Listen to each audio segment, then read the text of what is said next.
విజయనగరం జిల్లా రాజాం నియోజకవర్గంలో తెలుగుదేశం పార్టీ ఆవిర్భావ దినోత్సవ వేడుకలు అత్యంత వైభవంగా జరిగాయి. స్థానిక ఎమ్మెల్యే కోండ్రు మురళీమోహన్ ఆధ్వర్యంలో జరిగిన ఈ కార్యక్రమంలో పార్టీ శ్రేణులు ఉత్సాహంగా పాల్గొన్నాయి. ఈ సందర్భంగా ఎమ్మెల్యే పార్టీ జెండాను ఆవిష్కరించి దివంగత ముఖ్యమంత్రి నందమూరి తారక రామారావు చిత్రపటానికి పూలమాలలు వేసి ఘనంగా నివాళులర్పించారు.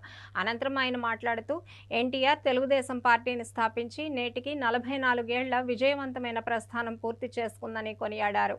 ప్రజలే నా దేవుళ్ళు, సమాజమే నా దేవాలయం అనే నినాదంతో సామాన్యుల సంక్షేమం కోసం పనిచేసిన మహోన్నత వ్యక్తి ఎన్టీఆర్ అని గుర్తు చేశారు.